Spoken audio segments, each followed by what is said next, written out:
नमस्कार, हमारा मध्य प्रदेश में आपका स्वागत है। मैं हूं आरिश अजहर। रुक करते हैं इस वक्त की सुर्खियों पर। यूरिया और राशन की कालाबाजारी के खिलाफ शिवराज सरकार एक्शन मोड पर। सीएम शिवराज ने कहा, मैं गंभीर हूं, आप भी सख्ती बरतें। Madhya Pradesh metro rail company अब होगी मध्य मेट्रो रेल कॉरपोरेशन। जल्द शुरू होगा काम। नए बोर्ड में होगा 5 डायरेक्टर। मनुआ भान टेकरी के वाटर फिल्टर प्लांट का लोकार्पण। सीएम शिवराज ने किया लोकार्पण। प्लांट की 23 टंकियों से 4 लाख आबादी को होगा पानी सप्लाई। कांग्रेस की सरकार की चेतावनी, 8 दिन में किसानों को 40,000 रुपए हेक्टेयर के हिसाब से मुआवजा दो, वरना सड़क पर उतरेंगे। लगातार जारी है कोरोना का कहर। मध्य प्रदेश में एक दिन में कोरोना के 1064 लोगों की मौत। मानसून की विदाई में 25 दिन बाकी। 2-3 सिस्टम और करा सकते हैं बारिश। भोपाल और इंदौर में आज बारिश के आसार। आप देख रहे हैं के न्यूज, खबरों का सारथी। और चंदेरी से खबर है, बेतवा पुल से बाइक सवार 2 युवक नदी में गिरे। ललितपुर में चंदेरी की तरफ जा रहे थे दोनों युवक। राजघाट डैम पर बने अंतर्राज्यीय पुल की घटना। डैम के खुले 6 गेटों को पुलिस ने पहुंचकर कराया बंद। खबर इस वक्त आपको बता रहे हैं, राजघाट डैम पर बने अंतर्राज्यीय पुल की घटना है। डैम के खुले 6 गेटों को पुलिस ने पहुंचकर बंद कराया। चंदेरी बेतवा पुल से बाइक सवार 2 युवक गिरे। डैम के खुले 6 गेटों को पुलिस ने पहुंचकर बंद कराया है। खबर इस वक्त मध्य प्रदेश।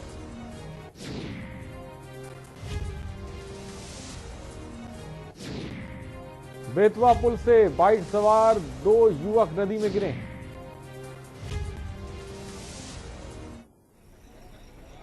अभी तक युवकों का पता नहीं लग पाया।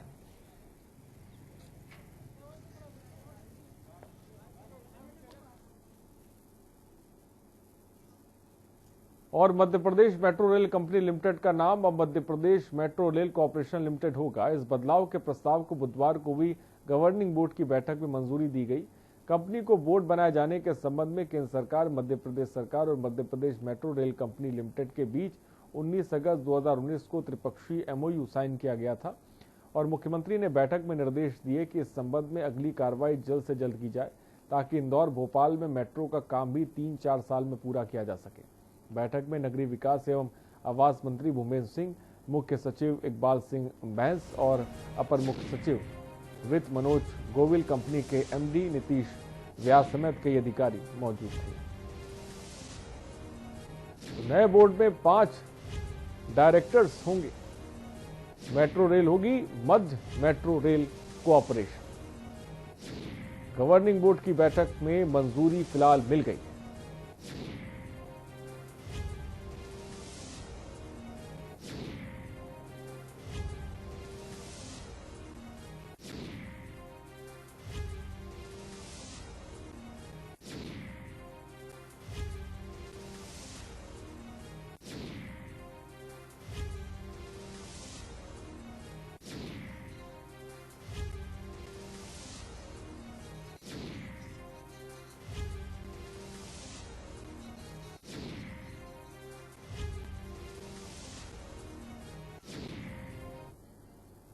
मध्य प्रदेश में यूरिया और राशन की कालाबाजारी के खिलाफ मुख्यमंत्री शिवराज सिंह चौहान ने सख्त रवैया अपना लिया है। भोपाल में हुई अहम बैठक में उन्होंने सख्त हिदायत दी कि कालाबाजारियों को बख्शा नहीं जाए, उनके खिलाफ सख्त कार्रवाई की जाए। सीएम ने कहा कि कब तक कितने अधिकारी कर्मचारी सस्पेंड हुए, कब बहाल हुए, सारी जानकारी मुझे उपलब्ध कराएं। मध्य प्रदेश में यूरिया और राशन की कालाबाजारी के खिलाफ शासन को लगातार शिकायतें मिल रही हैं। इन पर गौर करते हुए सीएम शिवराज सिंह चौहान ने बुधवार को प्रदेश के आला अफसरों के साथ बैठक बुलाई और जानकारी हासिल की। सीएम शिवराज ने वाटर फिल्टर प्लांट का लोकार्पण भी किया। मनुआ भान टेकरी के वाटर फिल्टर प्लांट का लोकार्पण इस दौरान किया और तमाम अधिकारियों से बैठक कर जानकारी भी हासिल की।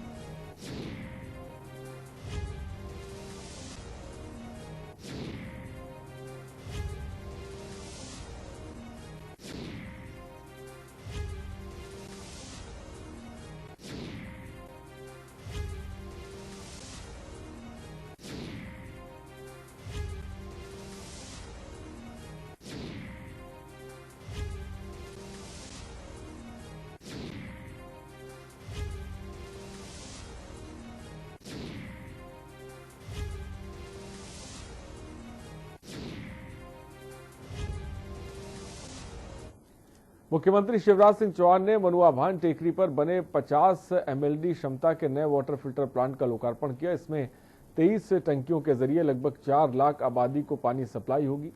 इसमें लंबा खेड़ा, नयापुरा, विश्वकर्मा नगर और छोला आसपास के क्षेत्र भी शामिल हैं।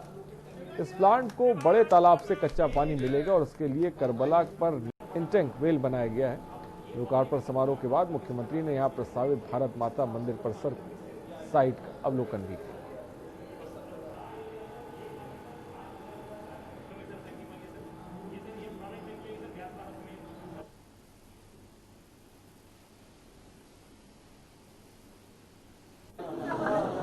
और आज हमारा बैरागढ़ हो,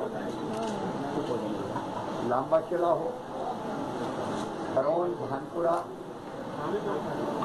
जो बड़ा इलाका था, यहाँ प्रत्येक घर में ठीक से पेयजल पहुंचे, शुद्ध पेयजल पहुंचे, उसके लिए वाटर ट्रीटमेंट प्लांट का लोकार्पण हुआ है। लगभग 90 करोड़ रुपए की लागत वाटर ट्रीटमेंट प्लांट, ठीक है सर, और बाकी कामों में लगा है। कोई मिलाकर घरों में पानी पहुंचाने के लिए, घरों के लिए पाइपलाइन का नेटवर्क बिछाया गया है। उसमें लगभग 125 करोड़ रुपए लगे हैं। लेकिन पुराने भोपाल के महलपुर में पानी नहीं पहुंचता था, तो इस वाटर ट्रीटमेंट प्लांट से शुद्ध पानी 23 टंकियों में जाएगा। वहां से एक बड़े इलाके में लगभग 3.5 लाख आबादी जिससे शुद्ध पेयजल ले पाएगी, वहाँ ये पानी पहुंचेगा। मैं आज भोपाल वासियों को जो लाभान्वित हो रहे हैं शुद्ध पेयजल के लिए, सबको बधाई देता हूं। और जम्मू कश्मीर के बारामुल्ला में शहीद हुए राजगढ़ के वीर सपूत मनीष कारपेंटर का उनके गृहनगर खुजनेर में पूरे सैनिक सम्मान के साथ अंतिम संस्कार किया गया। मनीष सुदर्शन चक्र कोर थे और वो 2016 में सेना में भर्ती हुए थे।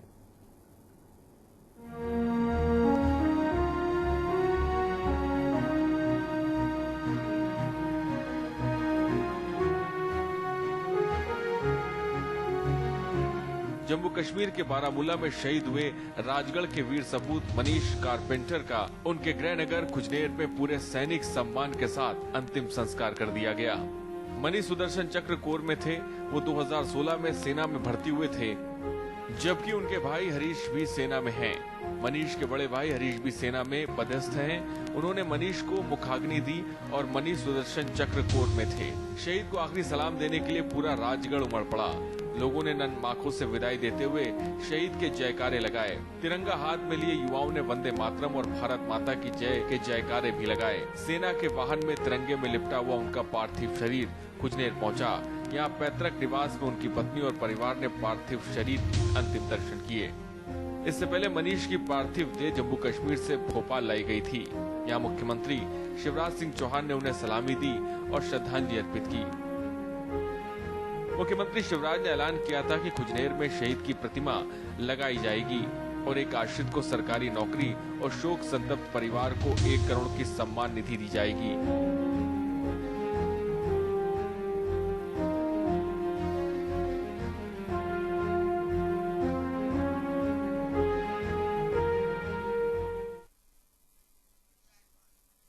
मध्य प्रदेश के गृह मंत्री नरोत्तम मिश्रा ने पत्रकारों से बात करते हुए कालाबाजारी के खिलाफ सख्त कार्रवाई के संकेत दिए।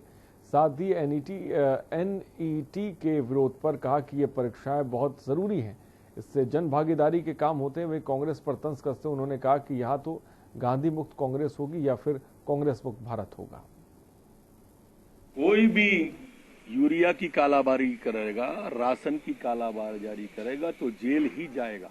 मुख्यमंत्री जी के स्पष्ट निर्देश आ गए हैं, नीचे तक निर्देश पहुंचा दिए गए हैं और प्रशासन और शासन को ये चिंता करनी चाहिए। अगर कहीं भी कोई कालाबाजारी करता हुआ पकड़ा जाएगा तो उस क्षेत्र के थाने पर भी कार्रवाई होगी और अधिकारियों पर भी होगी। तो ये कोई तीसरे चौथी की परीक्षा नहीं है। इसमें पास होने वाले लोग, इन परीक्षाओं में जो नौजवान हमारा भावी भविष्य वाला आता है, वो कहीं ना कहीं जनता की भागीदारी में शामिल होता है। सरकार चलाता है, प्रशासन चलाता है, इलाज करता है। ऐसी परीक्षाएं बहुत आवश्यक हैं। अगर इसमें कोई पास अयोग्य व्यक्ति हो जाएगा तो वो जीवन से खिलवाड़ हो जाएगा। डॉक्टर बन जाएगा और उसे उतना ज्ञान नहीं होगा शरीर का तो तकलीफ जाती है। और इसलिए इसको मुद्दा, मेरे ख्याल से नौजवान के भविष्य को मुद्दा नहीं बनाना चाहिए। भयावह है। देखो, मैं पहले कह चुका हूं, कल भी मैंने कहा था, या तो गांधी मुक्त कांग्रेस होगी या कांग्रेस मुक्त भारत होगा। दोनों में से एक बात भविष्य की संभावनाओं में दिख रही है और लगभग रसातल की ओर ये कांग्रेस का जहाज जा रहा है।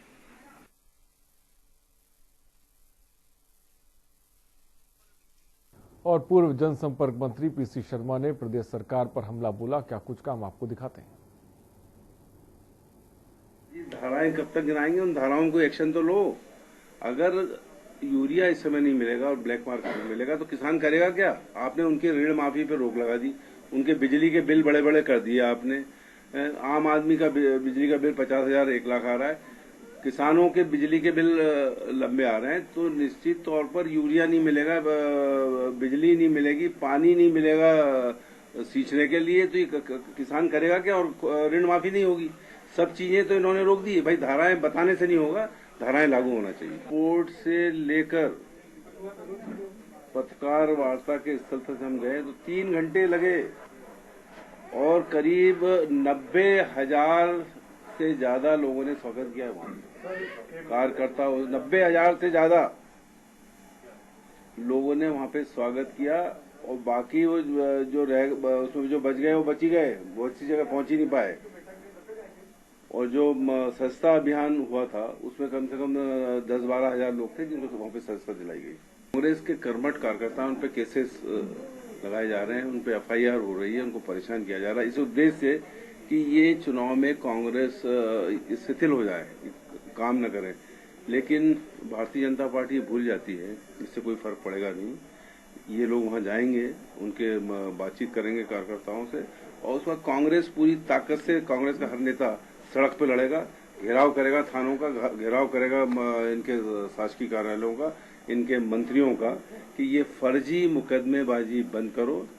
और ये भूल जाते हैं कि 15 साल तक कांग्रेस के कार्यकर्ता लड़ते रहे और यहाँ कांग्रेस की सरकार बनी। ये बात अलग है कि आपने जनमत को खरीद लिया और खरीदने का हमेशा से प्रयास करना है। इनका चुनाव में कोई मतलब नहीं है।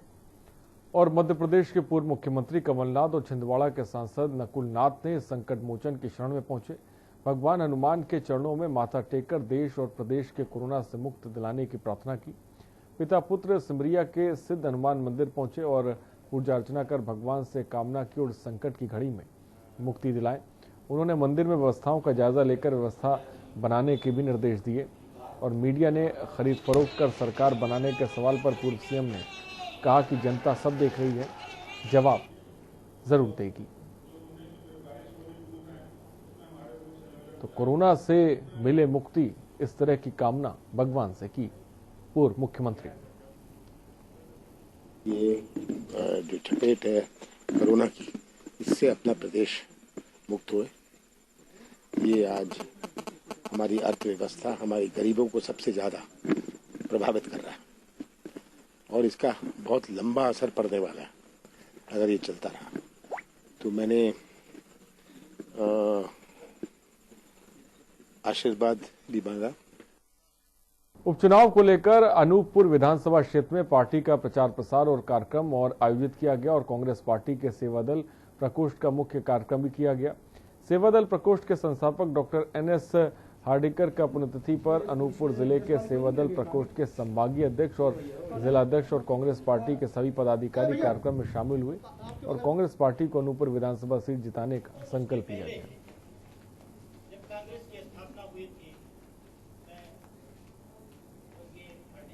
मेरा ख्याल है कि कल परसों तक प्रत्याशी डिक्लेयर हो जाएंगे एज सून एज पॉसिबल। हम लोगों ने उसके पहले भी 3-3, 4-4 मीटिंगें की और उसमें से जो 2, 3, 4 इस तरीके से और सनह केवल 2 या 3 लोगों के बीच में बात है। और सबसे बड़ी बात यह है कि गोपनीय ढंग से जो रिपोर्ट हमारे मध्य प्रदेश कांग्रेस कमेटी के अध्यक्ष और विधानसभा में जो हमारे प्रतिपक्ष नेता पहाड़ी क्षेत्रों से घिरे चंदेरी में मानसूनी बारिश के बाद प्राकृतिक झरनों ने चंदेरी की खूबसूरती बढ़ा दी है। क्षेत्र में कई स्थानों पर पहाड़ों से गिरते झरने लोगों को अपनी तरफ आकर्षित कर रहे हैं। पहाड़ों से गिरते झरनों ने बढ़ाई खूबसूरती। प्राकृतिक झरनों से चंदेरी की बढ़ाई खूबसूरती। प्राकृतिक सौंदर्य का लुत्फ उठाने आते हैं सैलानी। मालन खो, सिद्ध क्षेत्र धाम और कटोतीखो धाम प्रसिद्ध। पहाड़ी क्षेत्रों से घिरे चंदेरी में मानसूनी बारिश के बाद प्राकृतिक झरनों ने चंदेरी की खूबसूरती बढ़ा दी है। क्षेत्र में कई स्थानों पर पहाड़ से गिरते झरने स्थानीय लोगों को अपनी तरफ आकर्षित करने लगे हैं। चंदेरी में आमखो, मालनखो और फरका ऐसे स्थान हैं जहां हर दिन युवा सहित लोग बड़ी संख्या में इसे प्राकृतिक सौंदर्य का लुत्फ उठाने के लिए पहुंच रहे हैं। इन स्थानों पर सबसे अधिक अवकाश के दिनों में लोग पहुंचकर पारिवारिक पिकनिक का आनंद भी ले रहे हैं। ये तस्वीर भी चंदेरी के मालनखो स्थान की है, जहां पहाड़ों से गिरता झरना आसपास की रहवासियों को आने के लिए मजबूर कर रहा है। बता दें कि चंदेरी से महज 5 किलोमीटर की दूरी पर पहाड़ियों के अंदर प्राकृतिक सौंदर्य से भरपूर मालनखो, सिद्ध क्षेत्र धाम और कटोतीखो धाम स्थित है। यहाँ लगभग 150 से 200 फीट ऊपर पहाड़ियों से घिरा रहा झरना पर्यटकों को अपनी ओर आकर्षित करता है। इस स्थल पर सैकड़ों की संख्या में क्षेत्रवासी और अन्य शहरों के लोग नहाने और पिकनिक मनाने आते हैं, लेकिन जिम्मेदारों को उदासीनता के चलते मालनखो पर सुरक्षात्मक दृष्टि से प्रबंध नहीं किए गए। वहीं दूसरी ओर इस स्थल तक पहुंचने वाला लगभग 2 से 3 किलोमीटर का रास्ता कच्चा होने के चलते पर्यटक को आवागमन में समस्याओं का सामना करना पड़ता है और लोगों को उबड़ खाबड़ और कीचड़ में पैदल ही इस मार्ग से गुजरना पड़ता है। यदि आने वाले समय में इस रास्ते को सही किया जाए तो आने वाले पर्यटकों में वृद्धि होगी। चंदेरी से के न्यूज के लिए विशाल सोनी की रिपोर्ट।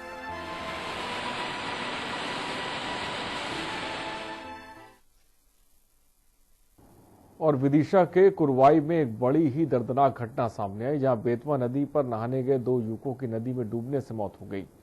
जानकारी के अनुसार कार्रवाई के दौरान दोनों युवक साथ में नदी में नहाने गए थे और तेज बहाव के कारण नदी में डूब गए। सूचना मिलने पर पुलिस की रेस्क्यू टीम सहित तहसीलदार और टीम मौके पर पहुंची, जहां युवकों की तलाश शुरू की है। तो एक युवक के शव मिल गया है, लेकिन दूसरे की तलाश अभी की जा रही है।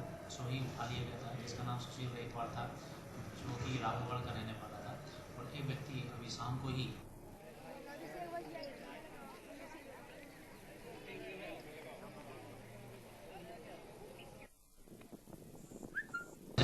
रेकवाड़ दौरा थाने में शिकायत की गई थी कि 2 बच्चे उनके परिवार के वो नहाने गए थे। नहाने के दौरान पानी में डूब गए हैं, जो मिल नहीं रहे हैं, जिस पर से थाने पर गुमनाम कायम किया गया था।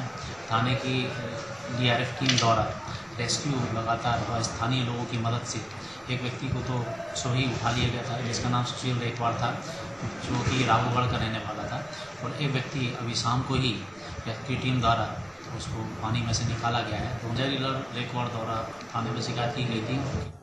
और ग्यारसपुर के त्योदा में क्षेत्रीय विधायक श्रीमती लूनी संजय जैन ने ग्राम त्योदा में विधायक निधि 4 लाख से निर्मित श्री अटल बिहारी वाजपेयी स्मृति कृषक कक्ष का भूमि पूजन और 2.5 लाख से लागत से कुशवाहा समाज और धर्मशाला को लोकार्पण और विधायक निधि यात्री प्रतीक्षालय का लोकार्पण किया।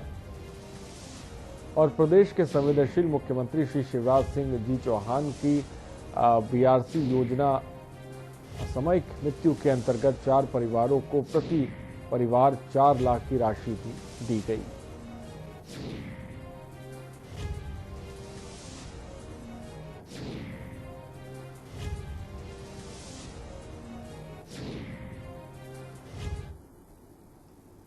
और रतलाम जिले के आलोट में पत्रकार को जान से मारने की धमकी के बाद मीडिया के ऊपर खतरा मंडरा रहा है। पूर्व में भी कई सामाजिक संगठन और पत्रकार संगठन द्वारा विभिन्न विभागों को कृषि अधिकारी के द्वारा दी गई जान से मारने की धमकी के विरोध में ज्ञापन सौंपा था, लेकिन प्रशासन की उदासीनता के कारण प्रकरण दर्ज नहीं किया गया।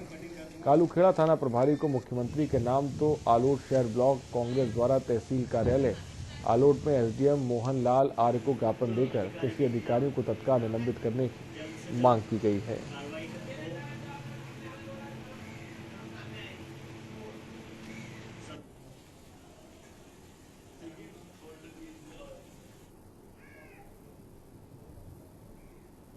आज एक ज्ञापन एसडीएम साहब को देना आए थे। एसडीएम साहब तो यहाँ मिले नहीं, तहसीलदार बंद दिया है। विगत 20 तारीख को आलोट के एक पत्रकार साथी ने, स्वराज एक्सप्रेस के पत्रकार हैं, उनने एक खबर बड़ी प्रमुखता से छापी थी कि नकली कृषि दवाई बाजार में जोर शोर से बिक रही है।